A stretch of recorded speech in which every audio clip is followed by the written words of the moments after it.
예수 우리 왕이여 이곳에 오셔서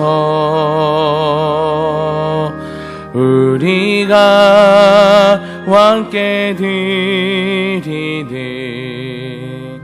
영광을 받아 주소서.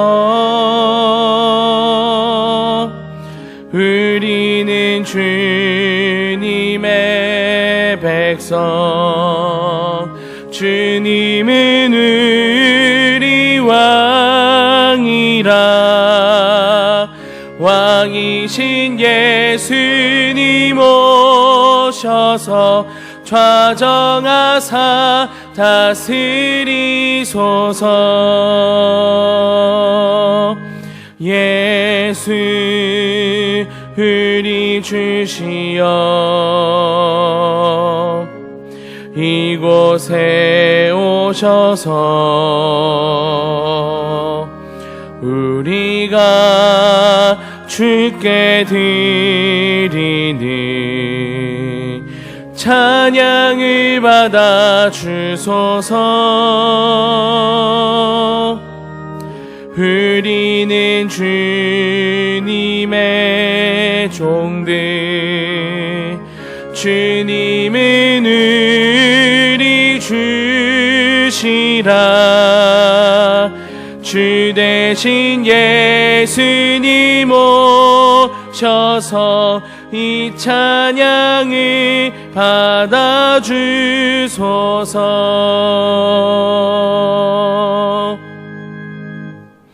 보라, 형제가 연합하여 동거함이 어찌 그리 선하고 아름다운고, 머리에 있는 보배로운 기름이 수염 곧 아론의 수염에 흘러서 그의 옷깃까지 내림 같고 헐몬의 이슬이 시온의 산들에 내림 같도다. 거기서 여호와께서 복을 명령하셨나니 곧 영생이로다. 아멘.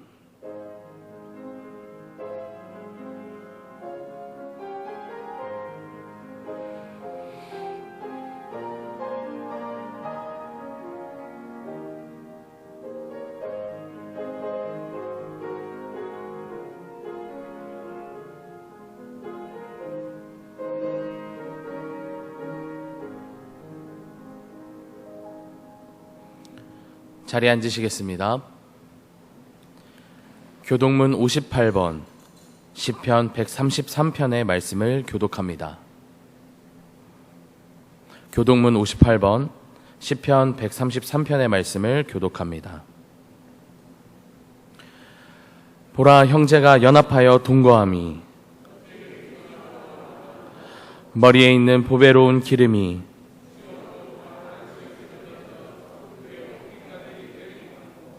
헐몬의 이슬이 시온의 산들에 내림 같도다.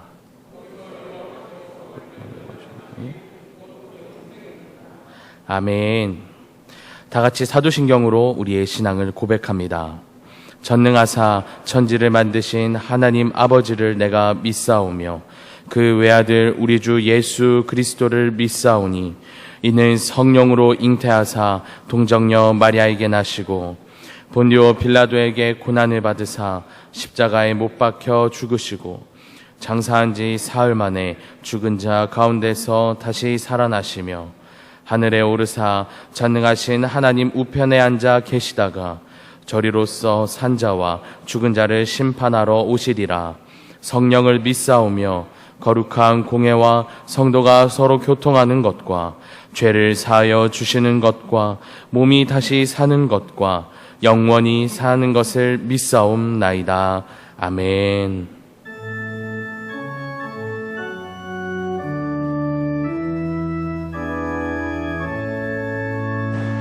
성부 성자와 성령 찬송과 영광 돌려보내세. 태초로 지금까지 또 영원 무궁토록 성삼위께 영광 영광.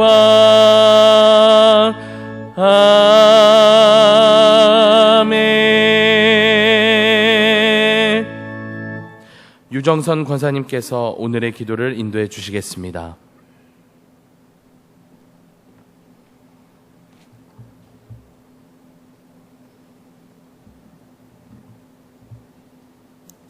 하나님 감사합니다. 하나님께서 지금까지도 지켜주시고 오늘도 이렇게 저희들을 건강한 몸으로 주님 앞에 나와서 기도할 수 있도록 함께해 주신 감사합니다. 지금 너무나도 코로나 바이러스로 인하여 힘들고 어려운 가운데도 하나님께서 저희들을 택하여 주시고 붙들어 주시어서 정말로 진정고 기도할 수 있도록 함께해 주신 아버지 하나님 감사합니다. 모든 분들이 아버지 서로가 협력하여 선을 이루어 나아갈 수 있는 지금이 이때가 되게 하여 주시옵소서. 주님 감사합니다.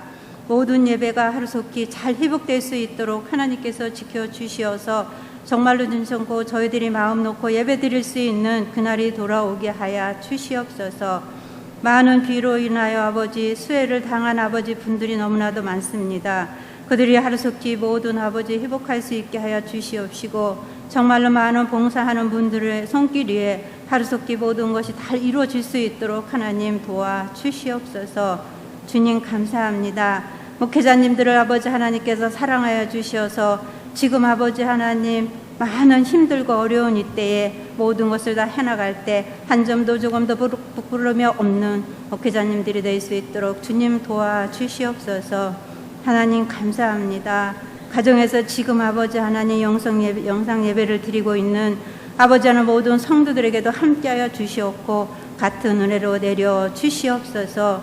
아버지 감사합니다. 주일학교 학생들을 기억하여 주시옵소서. 이제 아버지 지금 예배를 드리고 아버지 모든 아버지 하고 있는 가운데 있사오니 코로나가 다시 시작하여 아이들이 아버지 하나님 많은 걱정들이 되고 있습니다. 하나님 지켜주시어서 정말로 아이들이 예배드려도 아무 일 없이 무사히 예배들을 다 잘 드릴 수 있도록 하나님 축복하여 주시옵소서. 주님 감사합니다. 하나님께서 담임 목사님을 사랑하여 주시옵시고 하나님께서 인도하여 주시어서 말씀을 전하실 때 성령의 두루마기를 입혀 주시어서 저희들에게 아버지 하나님의 기쁨과 소망을 주시고 은혜가 충만한 말씀이 되게 하여 주시옵소서. 주님 아버지 주님의 재단에는 많은 환우들이 있습니다. 그들이 아버지 주님 재단에 나오고 싶지만 그래도 아버지 육신이 너무나도 불편하고 어려워서 나오지 못할 때가 많이 있사오니 그들을 사랑하여 주시옵소서. 하루속히 모든 질병들이 나을 수 있도록 하나님 도와주시옵소서. 하나님 수술하고 집에서 아버지 회복하는 아버지 모든 분들이 많이 있습니다. 저희들은 아버지 기도할 뿐이오니 하나님께서 그들이 하루속히 회복될 수 있도록 도와주시옵소서. 하나님 감사합니다. 모든 것을 다 주님께 맡기오니 예수 그리스도의 이름으로 기도드리옵나이다.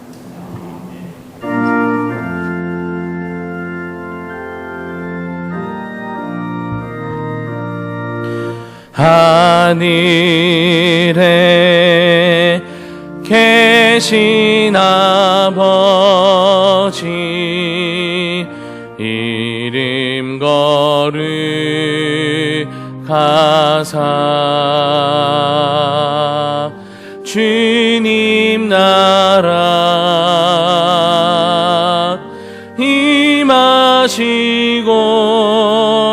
뜻이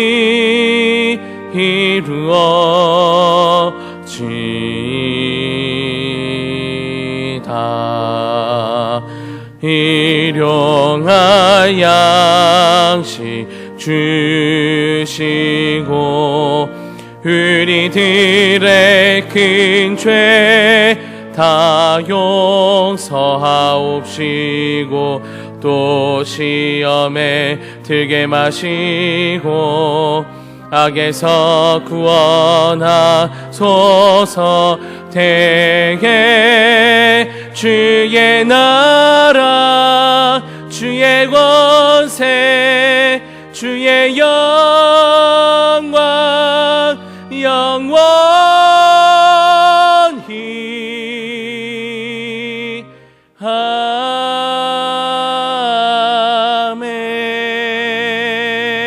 아멘. 오늘 우리에게 주시는 하나님의 말씀은 욥기 16장 17절에서 22절까지의 말씀입니다. 구약 성경 777쪽입니다. 욥기 16장 17절에서 22절의 말씀입니다. 구약 성경 777쪽입니다. 하나님의 말씀이 선포될 때 자리에서 일어나겠습니다. 곽태봉 권사님께서 하나님의 말씀을 봉독합니다.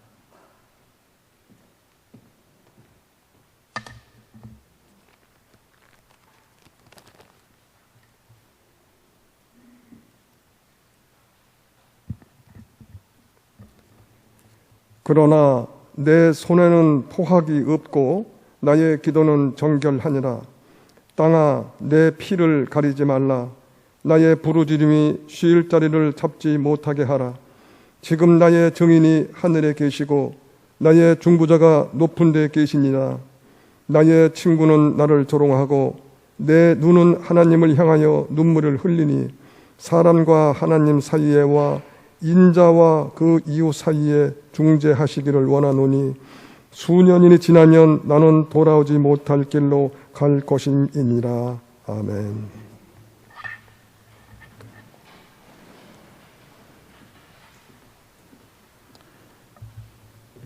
담임 목사님께서 삶이 허물어질 때라는 제목으로 말씀 전해 주실 때 큰 은혜 받으시기를 바랍니다.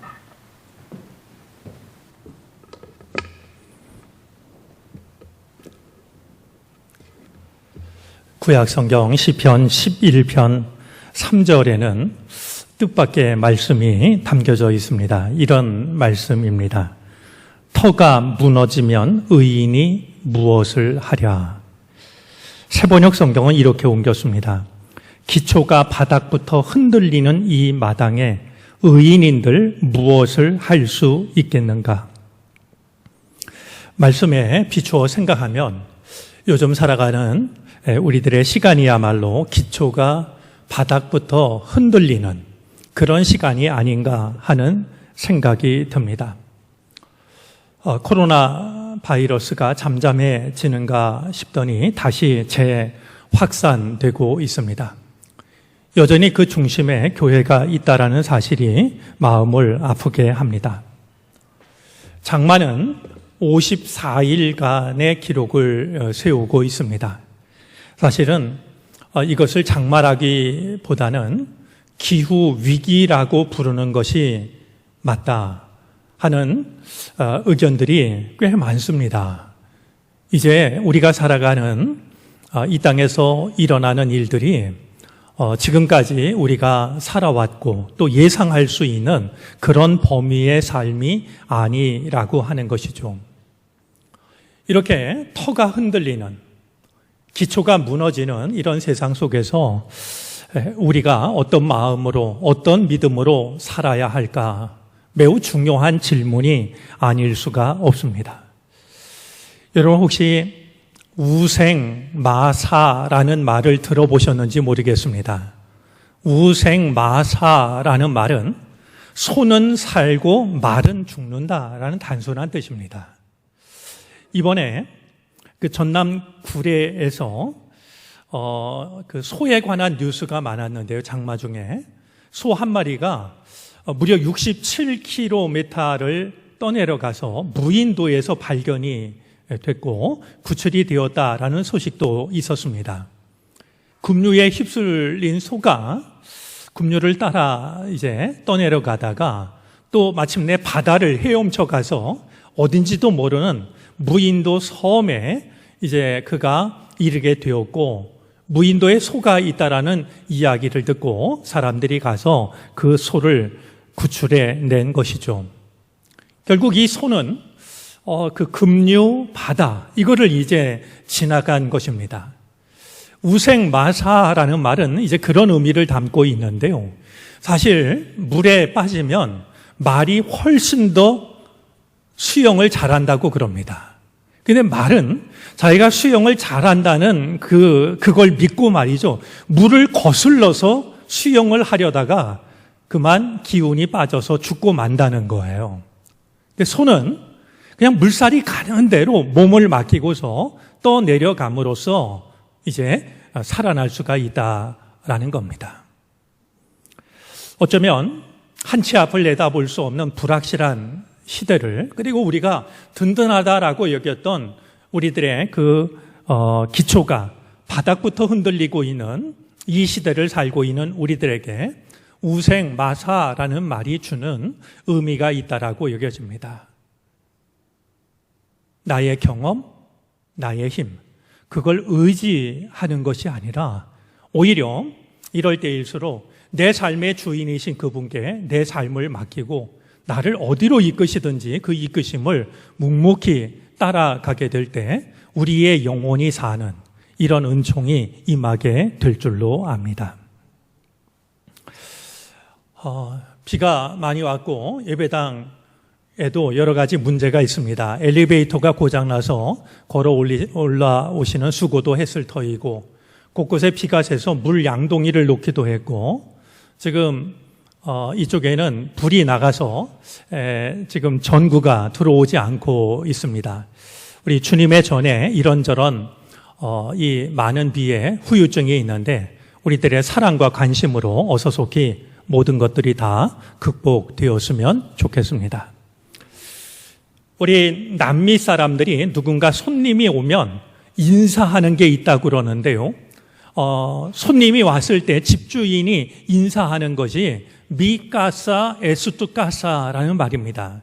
이 말은 내 집이 곧 당신 집입니다 라는 그런 뜻입니다. 이런 혼란스러운 중에서 우리가 주님의 전을 찾을 때 주님께서도 같은 인사를 우리에게 건네실 거라고 생각합니다.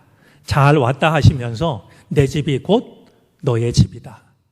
우리 그런 은총도 누리면서 오늘 말씀을 함께 나눌 수 있었으면 좋겠습니다. 살아가다 보면 사람이 참 아름답다라고 여겨질 때도 있고 그 반대로 여겨질 때도 있습니다. 여러분들은 언제 사람이 아름답다라고 여겨지시는지요? 아마 많은 분들이 보셨을 것이라 여겨지는데 타이타닉이라는 유명한 영화가 있습니다. 제가 알기로는 아카데미상 11개인가를 수상했던 그런 영화이지요. 1912년 4월 14일에 영국에서 미국으로 떠나는 초호화 유람선이 있었습니다. 당시 최고의 인간 기술이 집약된 정말 자랑할 만한 그런 배였습니다. 그런데 이 타이타닉 호가 빙산에 부딪히는 바람에 결국 바다에서 좌초를 하게 되었고 배에 탔던 사람들 중에서 1,517명이 사망하는 실제로 있었던 일을 영화화한 그런 영화였습니다. 영화에 보면 이제 그 빙산에 부딪히고 바닷물이 들어오고 배가 가라앉기 시작을 하자 정말 흥겨웠던 그리고 설렜던 이 유람선은 한순간 아수라장으로 변하고 맙니다. 그 순간에 몇몇 인상적인 장면들이 있는데요. 이제 그 배에서 빠져나가기 시작할 때 사람들은 여자와 어린아이를 먼저 구명 보트에 태웁니다. 힘이 센 남자들이 먼저 탄 것이 아니라 여성들과 어린아이들이 먼저 구명 보트에 오르게 합니다. 그리고 선장은 얼마든지 살 수 있는 길이 있었지만 끝까지 이 키를 놓지 않고 침몰하는 배와 함께 가라앉습니다. 아마 영화를 보신 분은 충분히 기억할 거라고 여겨집니다만 제게 가장 감동적이었던 것은 8명의 악단이었습니다. 그들도 이제 그 위험한 상황에서 목숨을 건지기 위해서 피하려고 하다가 그들은 다른 선택을 하게 되죠. 이제 생사가 걸린 그 일촉즉발의 위기 속에서 이 8명의 그 단원들은 연주를 하기 시작을 합니다. 모두가 어떻게 하면 살 수 있을까 우왕좌왕하는 그 속에서 이제 그들은 연주를 시작하죠. 사실 8명의 단원 중에 살아남은 사람은 아무도 없었습니다. 단장이었던 하틀리의 시신만 수습이 되었을 뿐입니다. 사실 이 하틀리의 시신이 수습되었을 때 그가 마지막까지 연주했던 바이올린이 케이스에 담긴 채 그의 몸에 묶여 있었다라고 합니다. 하틀리의 이 시신은 그의 고향 잉글랜드에 묻히게 되는데 그의 장례식에는 무려 4만 명의 인파가 몰려들어서 그의 죽음을 애도했다라고 합니다. 이 영화 속에서 하틀리가 남긴 마지막 말이 있는데요. 그는 이렇게 말합니다. 오늘 밤의 연주는 제게 특권이었습니다. 목숨과 바꾼 그 마지막 연주, 오늘 밤의 연주는 제게는 특권이었다라고 말합니다. 우리가 잘 알고 있는 것처럼 이 8명의 단원이 가라앉는 배 위에서 정말 생사의 갈림길이 놓인 그 많은 사람들을 위해 연주했던 곡은 내 주를 가까이 하게 함은이었습니다.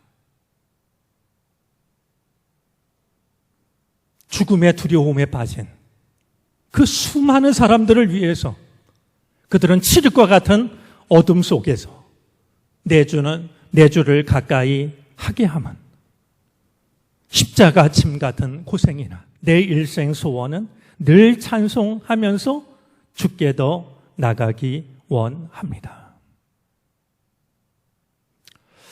사람이 이렇게 아름다울 수 있구나라고 하는 것을 생각하게 하는 한 장면이 아닐 수가 없습니다. 사람이 아름답게 보이는 것은 이렇게 거창하고 특별한 일을 통해서만은 아닙니다. 아주 사소한 모습을 통해서도 사람이 참 아름답다라는 생각을 얼마든지 할 수가 있습니다. 예를 들면 나에게 필요한 것이지만 다른 누군가를 위해서 기꺼이 양보하는 것도 그렇고요.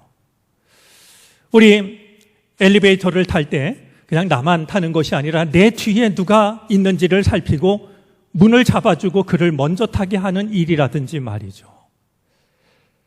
우리 이따금씩 교우들이 오셔서 교회 마당에 풀을 뽑는다든지 그 외에 지나가다가 바닥에 떨어져 있는 휴지 하나를 줍는 모습을 보아도 저는 마음의 감동을 받습니다. 저분이 정말 교회를 사랑하시는 분이구나 충분히 느껴집니다. 어쩌면 우리가 신앙인이 된다라고 하는 것은 주일날 교회에 다닌다라고 하는 이런 겉으로 드러난 모습보다도 조금 단순하게 이야기를 하면 향기로운 사람, 향기로운 존재가 되는 것인지도 모릅니다. 어쩌면 예수님께서 말씀하신 너희는 세상의 빛이다, 너희는 세상의 소금이다 라는 이 말을 우리 저 교회 밖에 있는 사람들이 조금 더 이해하기 쉽도록 번역을 하자면 너희는 향기로운 사람이 되어야 된다. 그 말이 아닐까라는 생각을 해보게 됩니다. 악취를 풍기지 말고 향기를 풍기렴. 어둠을 보태지 말고 빛을 나누렴.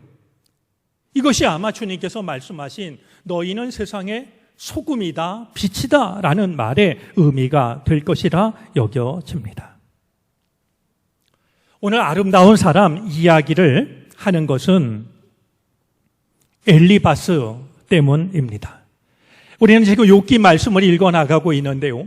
욥의 세 친구를 통해서 신앙인들이 범하기 쉬운 잘못이 무엇인지를 우리는 아프지만 매주 돌아보고 있습니다.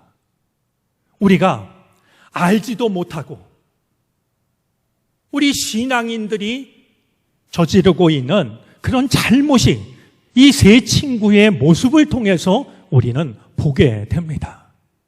그리고 누구 하나 나를 도와줄 사람 보이지 않고 위로해 줄 사람 없을 때 욥이 지켜가는 고난 속에서의 믿음이 어떤 믿음인가 하는 것도 살펴보게 되는데요. 오늘은 이제 엘리바스를 통해서 우리 신앙인들이 저지르기 쉬운 잘못이 어떤 것이고 나를 위로해 줄 사람 따로 없을 때 내가 끝까지 지켜야 될 믿음이 무엇인지를 함께 살펴보도록 하겠습니다. 오늘 나누려는 말씀의 범위는 욥기 15장으로부터 17장에 해당이 됩니다. 오늘 이 본문은 마치 욥기에 있어서 2막과 같습니다. 왜냐하면 그동안 엘리바스, 빌닷, 소발이 한 번씩 이야기를 했고 이야기를 들은 욥이 한 번씩 대답을 했고 이것이 모두 이제 끝이 났습니다. 오늘 본문에 해당하는 이 15장으로부터 17장까지는 이렇게 한 번씩 이야기가 돌아간 뒤에 두 번째로 이야기가 시작되는 첫 번째 발언에 해당이 됩니다. 과연 한 번씩 이야기를 했고 그리고 그 이야기가 욥의 마음을 무척이나 아프게 했던 것을 경험한 이 세 친구가 두 번째로 욥에게 이야기를 할 때 어떤 말을 할까 궁금해지는데요. 이제 이 두 번째 이야기도 세 친구 중에 가장 연장자인 엘리바스가 가장 먼저 말을 하기 시작을 합니다. 오늘 이 엘리바스의 이야기를 통해서 가장 먼저 생각하게 되는 것은 엘리바스가 같은 잘못을 반복하고 있다는 사실입니다. 사실 처음 이야기가 욥을 위해서 이야기한 것이었지만 욥을 위로하지 못했습니다. 욥에게 오히려 큰 아픔만 주었을 뿐입니다. 엘리바스는 자기가 알고 있는 교리를 가지고 자기가 경험했던 신비 체험을 가지고 욥을 바라보았고 그래서 욥이 잘못되었다라고 판단을 했습니다. 자신이 했던 말을 듣고 욥이 얼마나 힘들어했는지 얼마나 몸부림을 쳤는지를 이 엘리바스는 옆에서 지켜보았습니다. 그런데 이제 다시 이야기할 기회가 주어졌으니 이번에는 뭐라고 얘기할까? 사실 성서를 읽는 독자로서는 궁금해지지 않을 수가 없습니다. 그런데 두 번째로 하는 말도 달라진 것이 전혀 없습니다. 오히려 욥을 향한 비난의 강도가 더욱 강해집니다. 욥은 지금 자신이 당하고 있는 고난 때문에 힘들어하고 있는데 그 고난을 당하여 힘들어한 욥의 마음속에 억울함을 쌓아 놓습니다. 우리 억울하다라는 말을 모르지 않는데요. 억울이라는 말을 보면 누를 억자에 막힐 울자를 씁니다. 눌러서 숨이 막히도록 하는 말이죠. 지금 당한 고난만으로도 견디기가 힘든데 엘리바스는 또다시 욥의 그 고통스러운 마음 위에 누르고 숨이 막히는 말이죠. 이런 일을 보태고 있는 걸 봅니다. 엘리바스는 욥이 했던 말을 두고서 15장 2절부터 5절까지에 보면 욥의 말을 궤변, 쓸모없는 이야기, 아무 유익이 없는 말, 심지어는 간사한 말이라고 단정을 합니다.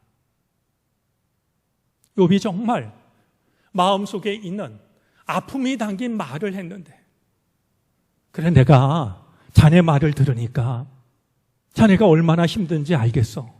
그게 아니라 말이죠. 이 욥의 말을 궤변, 쓸모없는 이야기, 아무 유익이 없는 말, 간사한 말이라고 이렇게 단정을 합니다.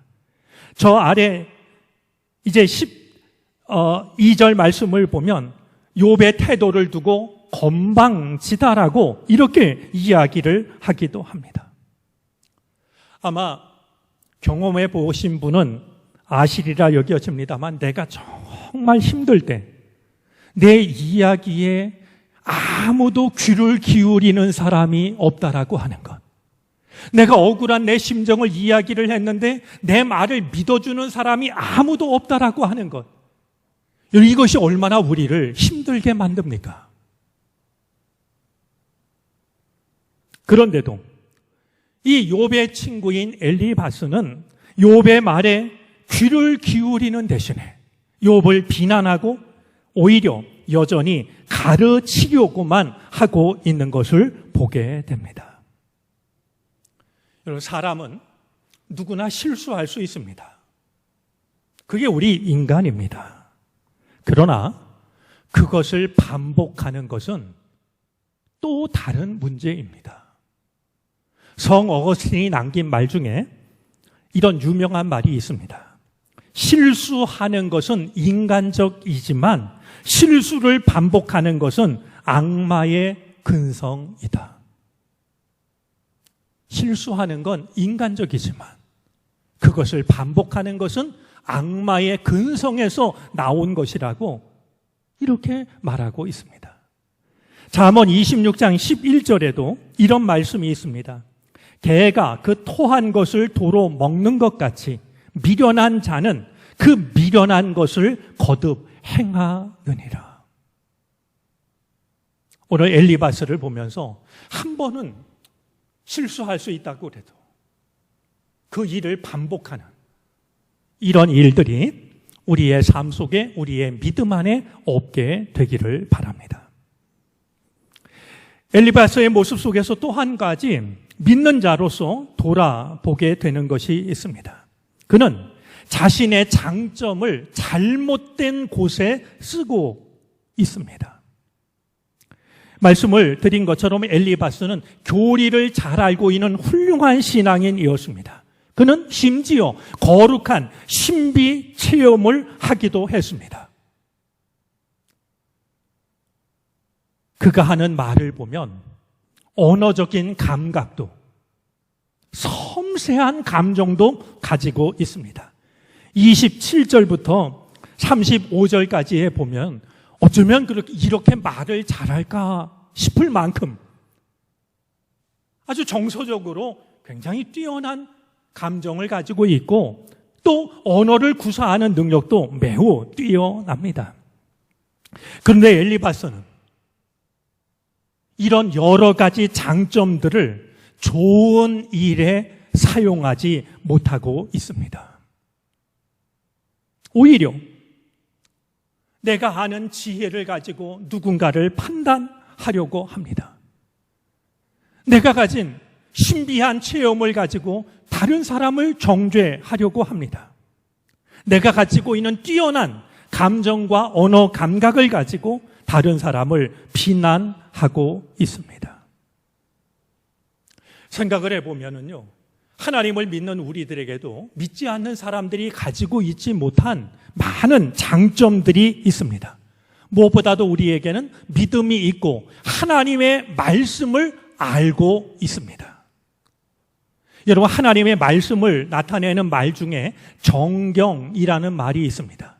정경은 우리 믿음의 충분한 표준이 되는 성경을 의미합니다. 정경이 있는가 하면 외경과 위경이라고 하는 것도 있는데 이 정경이라는 말의 본래 뜻은 갈대라는 말입니다. 왜 정경, 올바른 성경이라는 말이 갈대에서 왔는지 아시겠습니까?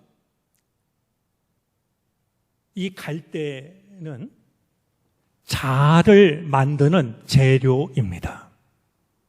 즉 하나님의 말씀은 우리의 삶이 옳은지 그른지를 판단할 수 있는 자가 된다는 겁니다. 기준이 있어야 되는 거 아니겠습니까? 우리는 그 자를 가지고 있는 사람들입니다. 그러면 그 자를 가지고 나를 재어보아야 되는데 오늘 우리들의 잘못은 자가 내 안에 있다고 자꾸만 다른 사람을 재보려고 합니다. 그러다 보니까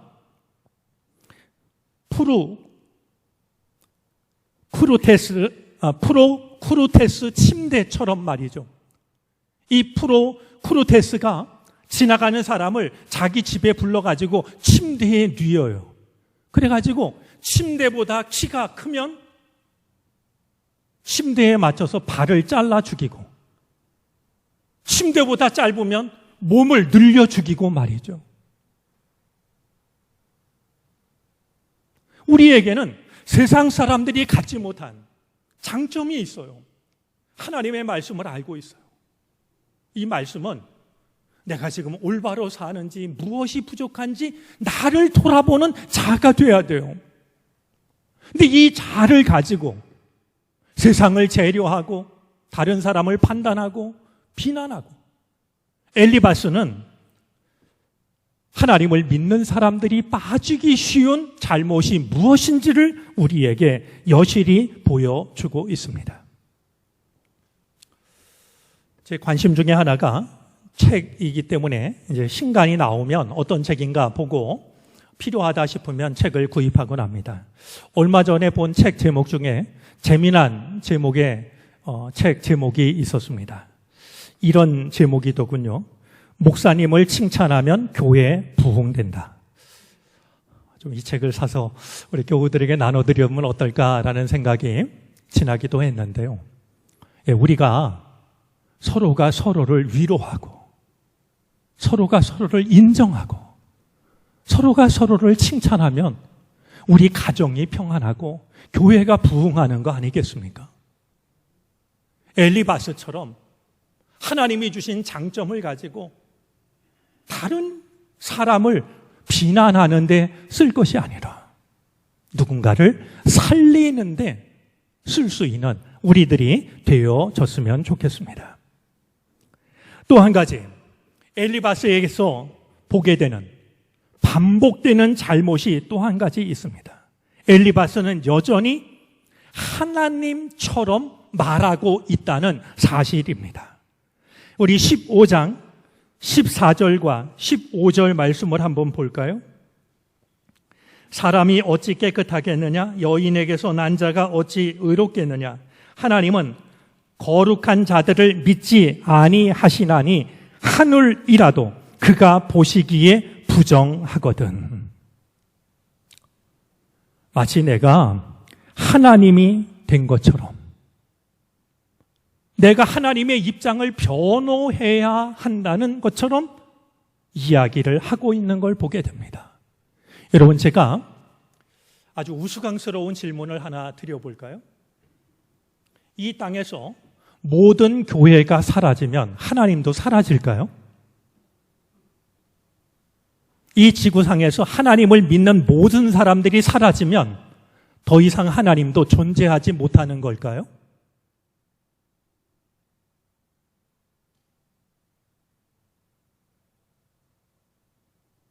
그럴 리가 있겠습니까? 성경은 하나님은 스스로 계신 분이라고 말씀합니다. 그런데 엘리바스는 마치 내가 하나님인 양 이야기를 해야 하나님이 계신 것처럼 말이죠. 하나님의 뜻이 전달되는 것처럼 이렇게 생각하고 말하고 있는 것을 보게 됩니다. 하나님은 우리의 찬양을 받으실 분이시지 우리의 변호를 받으실 분이 아니십니다. 우리가 하나님을 변호하지 않아도 하나님은 얼마든지 스스로 계신 분이십니다. 우리가 하나님을 변호하지 않아도 하나님의 뜻대로 살기만 하면 하나님은 온 세상 속에서 영광과 존귀를 받으십니다. 내가 하나님을 지켜야 하나님이 계신 것처럼 엘리바스가 하고 있는 모습은 그러하지만 오히려 하나님이 영광을 받으시는 길은 우리가 온전히 믿음의 길을 걸어가는 것, 믿음대로 사는 것, 향기로운 존재가 되는 것, 그때 하나님은 얼마든지 영광을 받으시는 분이라고 하는 것을 우리는 잊지 말아야 할 것입니다.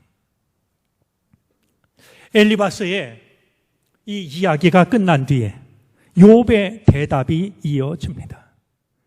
욥의 대답을 대하면 듣기만 해도 덩달아 마음이 아플 만큼 괴로운 심정을 쏟아내고 있습니다.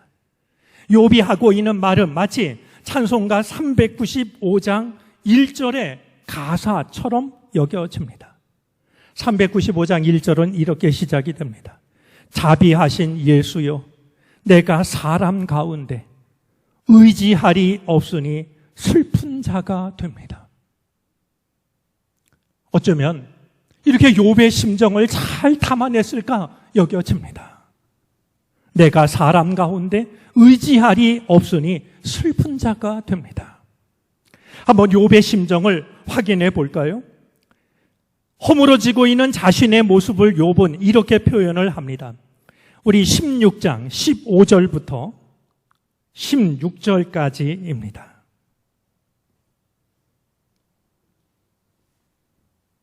16장 15절 16절을 제가 세번역 성경으로 읽어드리겠습니다. 내가 맨살에 베옷을 걸치고 통곡한다.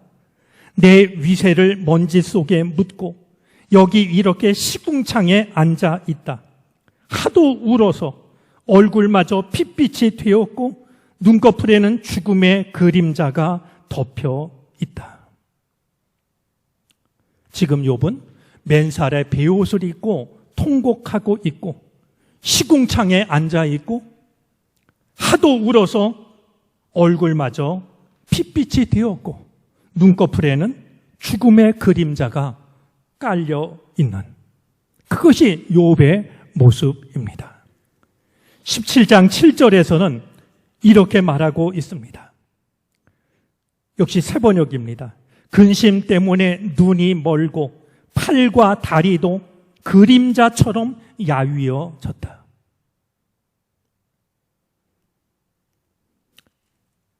친구들이 하고 있는 말은 욥에게 괴로움을 더할 뿐이었습니다. 16장 2절, 3절입니다.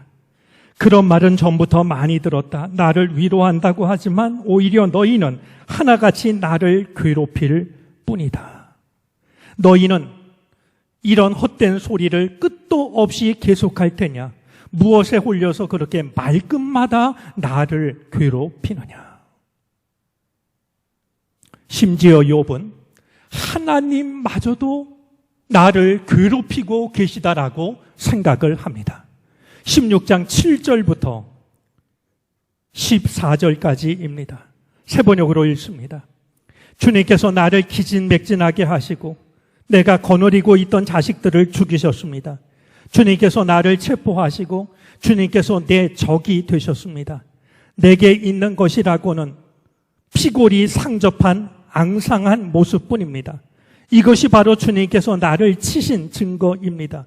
사람들은 피골이 상접한 내 모습을 보고 내가 지은 죄로 내가 벌을 받았다고 합니다. 주님께서 내게 분노하시고 나를 미워하시며 내게 일을 가시며 내 원수가 되셔서 살기찬 눈초리로 나를 노려보시니 사람들도 나를 경멸하는구나. 욕하며 뺨을 치는구나.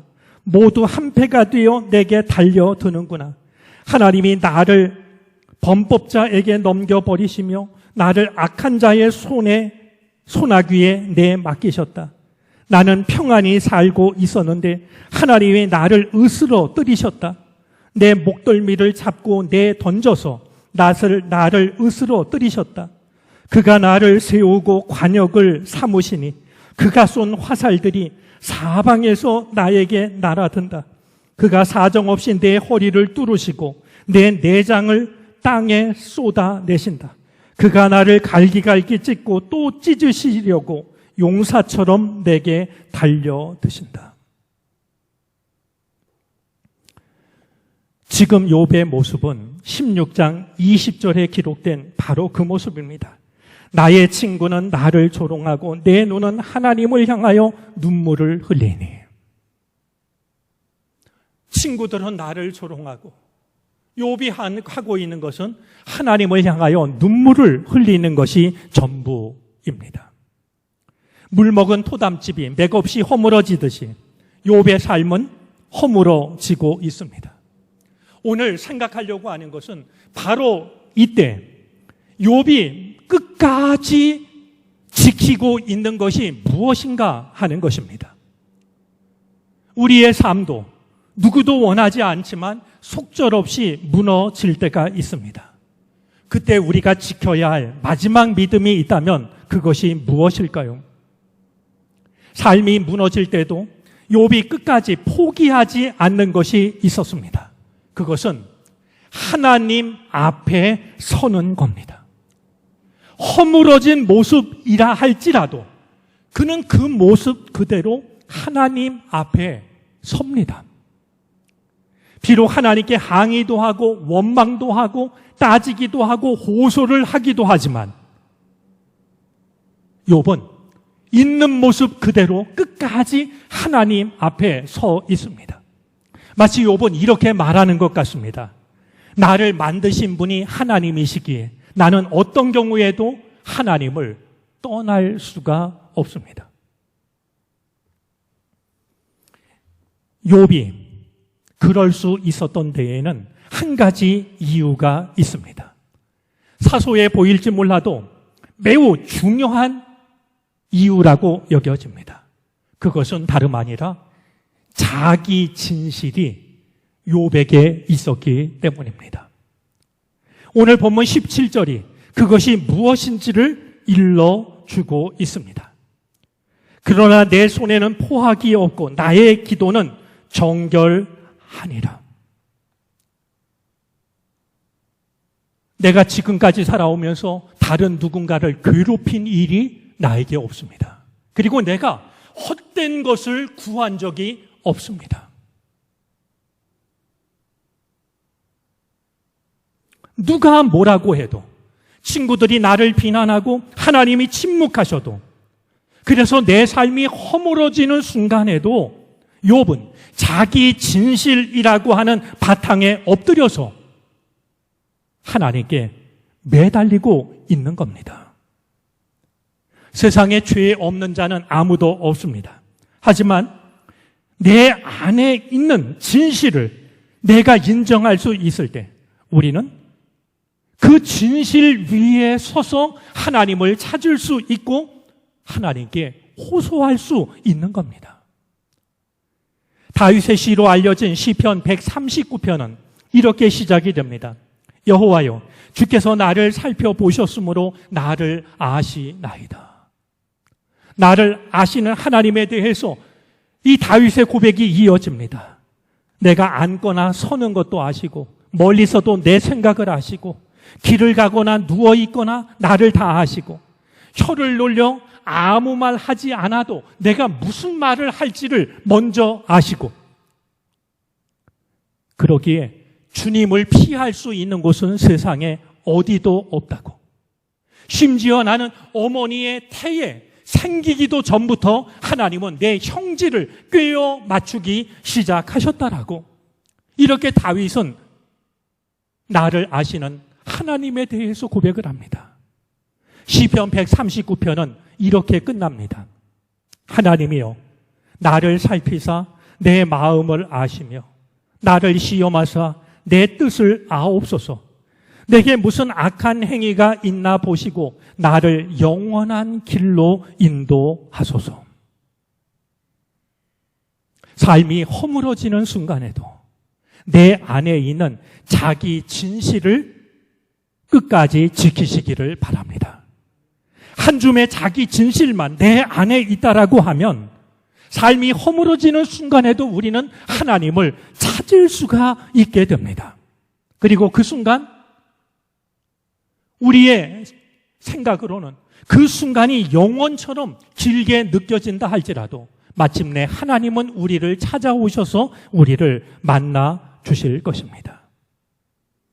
이 은총을 힘입어서 삶이 무너지는 순간을 내 삶의 마지막 순간으로 삼지 말고 지금까지와는 전혀 다른 새로운 삶을 시작하는 순간으로 삼을 수 있는 우리 모두가 되어질 수 있기를 바랍니다. 기도하겠습니다.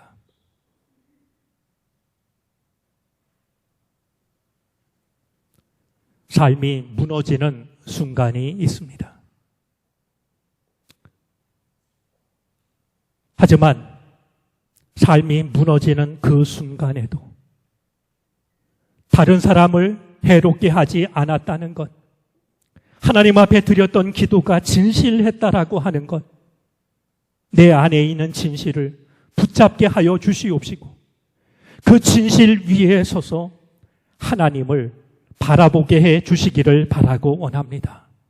그리하여 삶이 무너지는 그 순간을 내 삶의 마지막 순간으로 삼지 않게 하여 주시고 지금까지와는 전혀 다른 새로운 삶을 시작하는 순간으로 삼게 해 주시옵소서.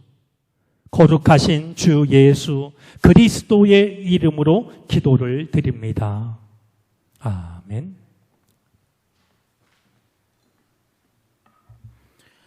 찬송가 549장을 찬송합니다. 마지막 절을 부르실 때 자리에서 일어나 드리신 예물을 봉헌합니다.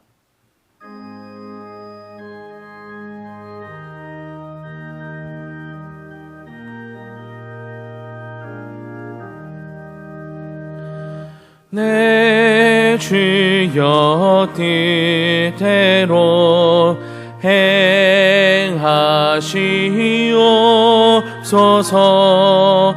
온 몸과 영혼을 다 주께 드리니 이 세상 고락한 주 인도하시고 날 주관하셔서 뜻대로 하소서.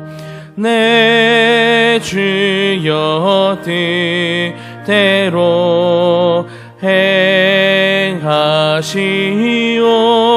행하시옵소서. 큰 근심 중에도 낙심케 마소서. 주님도 때로는 울기도 하셨네. 날 주관하셔서 뜻대로 하소서. 내 주여 뜻대로 행하시옵소서. 내 모든 이들이 다 주께 맡기고 저 천성 향하여 고요히 가리니 살든지 죽든지 뜻대로 하소서.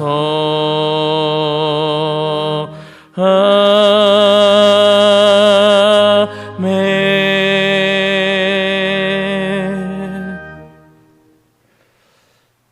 기초가 무너지는 세상 속에서도 우리를 지켜주셔서 허락하신 주님의 날 주의 전을 찾게 하여 주시니 감사를 드립니다. 기상위기로 인한 그 수를 헤아릴 수 없을 만큼 많은 비가 내렸고 사람의 생각을 뛰어넘는 코로나19의 위험은 여전히 확산 일로에 있습니다. 그런 중에도 우리와 함께하여 주셔서 예배하게 하시는 하나님의 은혜를 감사드립니다. 주여, 터가 흔들리고 무너지는 이때에 우리의 믿음이 우리를 지켜주는 든든한 터전이 되게 해 주시기를 바라고 원합니다. 허황된 것 위에 서지 않게 하여 주시옵시고 잘못된 것 위에 내 삶을 세우지 않을 수 있게 해 주시기를 바라고 원합니다. 오늘도 주님 앞에 나와 예배를 드리며 우리에게 베풀어 주신 주님의 은혜와 사랑을 생각합니다. 그 은혜 감사하여 우리의 마음이 담긴 예물을 주님께 드립니다. 여전히 힘들고 어려운 일들이 계속되지만 주의 은혜를 사모하는 마음으로, 기다리는 마음으로 예물을 드리기도 합니다. 주님께서 기억하여 주시옵시고 주의 백성 삼으신 우리를 긍휼히 여겨 주시기를 바라고 원합니다. 주님의 사랑의 태중에 다시 한번 우리를 품어 주시옵소서. 우리의 마음과 우리의 건강을 지키시고 가정을 돌보시며 하고 있는 모든 일들을 눈동자처럼 지켜주시기를 바라고 원합니다. 어지럽고 어두운 이때에 우리와 함께 하시는 주의 은혜를 알맞게 누리게 하여 주시고 우리의 삶에 주의 은총이 모자르지 않도록 함께해 주시옵소서. 특별히 몸이 아파 어려움을 겪는 이들 어서 속히 회복되게 하여 주시옵시고 믿음이 약해진 이들 예배의 자리를 향하게 하여 주시옵시고 경제적인 어려움에 빠진 이들 일용할 양식을 허락하여 주시옵소서. 그리하여 주님의 큰 기쁨이 되는 사람으로 살아가게 해 주시옵소서. 감사를 드리며 예수 그리스도의 이름으로 기도를 드립니다. 아멘.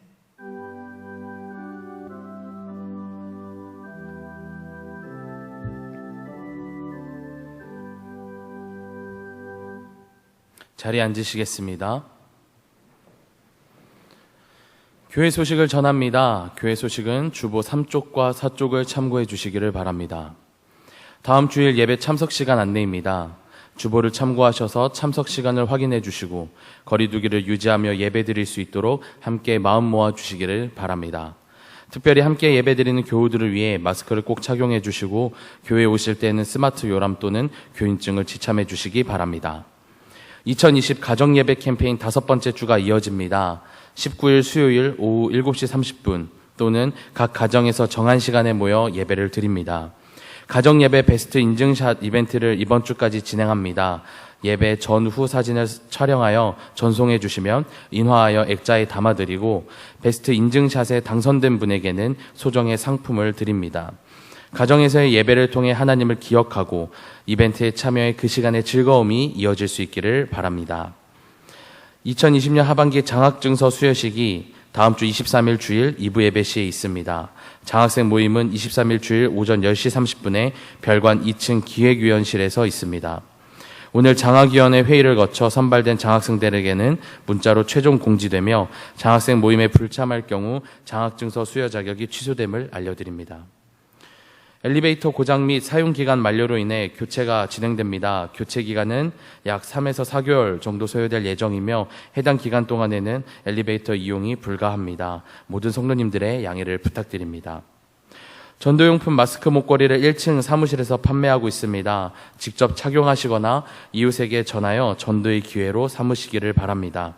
특별히 총여선교회에서 제작을 섬겨주셨습니다. 감사드립니다. 주일 주차장을 이용하실 경우 이중 주차하신 분들께서는 예배 후 귀가하시는 교우들을 위해 이동 주차해 주시기를 바랍니다. 현재 교회에서는 교우들의 신앙생활을 돕기 위해 여러 유인물을 배부하고 있습니다. 화요 중보기도의 기도 제목과 중보기도 요청 카드, 그리고 8월 성서일가와 수요 가정예배 캠페인 소책자, 마지막으로 성경 통독 문제지까지 1층 사무실에서 받아가실 수 있습니다. 유인물 외에 필요한 내용들은 교육자들에게 문의해 주시기를 바랍니다. 제33회 서울연회 평신도 영성수련회가 9월 5일 토요일 오전 9시 50분에 경기도 광주시에 있는 광림수도원에서 열립니다. 참여를 원하시는 분은 선착순으로 게시판에 신청해 주시면 되겠습니다. 교회에서는 오전 8시에 출발합니다. 총여선교회 사업부에서 다시마, 미역, 천마차, 참기름, 들기름을 판매하고 있습니다. 많은 이용 바랍니다. 교육부 소식입니다. 여름 사역을 대신한 청소년, 청년 연합 예배가 엔터라는 주제로 오늘 2시에 중예배실에서 진행됩니다. 청소년 및 청년들은 적극적으로 참여하여 함께 은혜 누리는 시간이 될 수 있기를 소망합니다. 청소년부가 진행해왔던 슬기로운 예배생활 예배 캠페인이 8주간의 예배 캠페인 기간을 종료하고 수료합니다. 23일 주일 오전 10시 30분 중예배실에서 진행됩니다.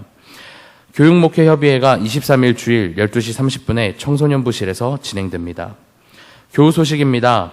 요양원 및 입원 중인 환우들이 있습니다. 확인하셔서 중보해 주시기를 부탁드립니다. 박범선 집사님께서 인천 성민병원에 입원하셨습니다. 중보해 주시기를 바랍니다. 노현숙 권사님께서 친손녀를 보셨습니다. 축복해 주시기를 바랍니다. 최창종 권사님, 이경호 권사님께서 외손주를 보셨습니다. 함께 축복해 주시기를 바랍니다. 모임 광고입니다. 장학생 선발을 위한 장학위원 모임이 오늘 오전 10시에 새가족실에서 진행됩니다. 섬김 광고입니다. 금주와 다음 주 주차 안내 섬김을 확인해 주시고 함께 동참해 주시기를 부탁드립니다. 담임 목사님께서 성도의 교제를 인도해 주시겠습니다. 코로나19 상황이 다시 재확산 그런 기미를 보이고 있는데요.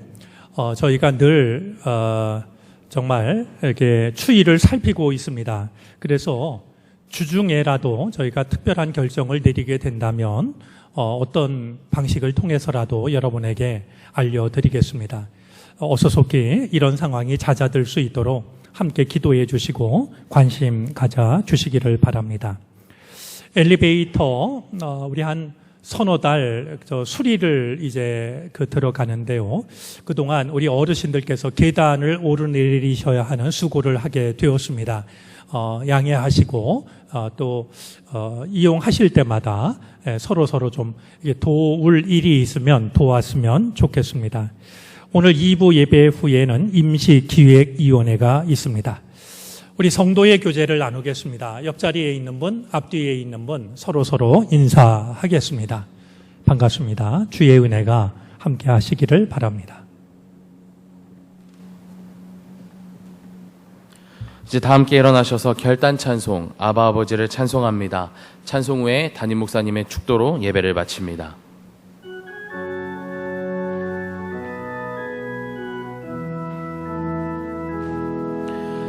아바 아버지, 아바 아버지, 나를 안으시고 바라보시는 아바 아버지, 아바 아버지, 아바 아버지, 나를 도우시고 힘주시는 아버지. 주는 내 마음을 고치시고 볼 수 없는 상처 만지시네. 나를 아시고 나를 이해하시네. 내 영혼 새롭게 세우시네. 주는 내 마음을 고치시고 볼 수 없는 상처 만지시네. 나를 아시고 나를 이해하시네. 내 영혼 새롭게 세우시네.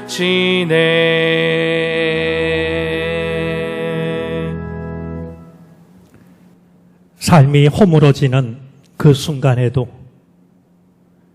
여전히 우리의 눈이 하나님을 향하게 하여 주시고 우리의 입이 주의 이름을 부르게 해 주시옵소서. 그럴 수 있도록 우리 삶에 자기 진실이 있게 해 주시기를 바라고 원합니다. 누군가를 억울하게 하는 일이 없게 하여 주시고 우리의 기도가 늘 진실하게 하여 주셔서 삶이 허물어질 때에도 우리가 여전히 주님을 바라보게 해 주시옵소서.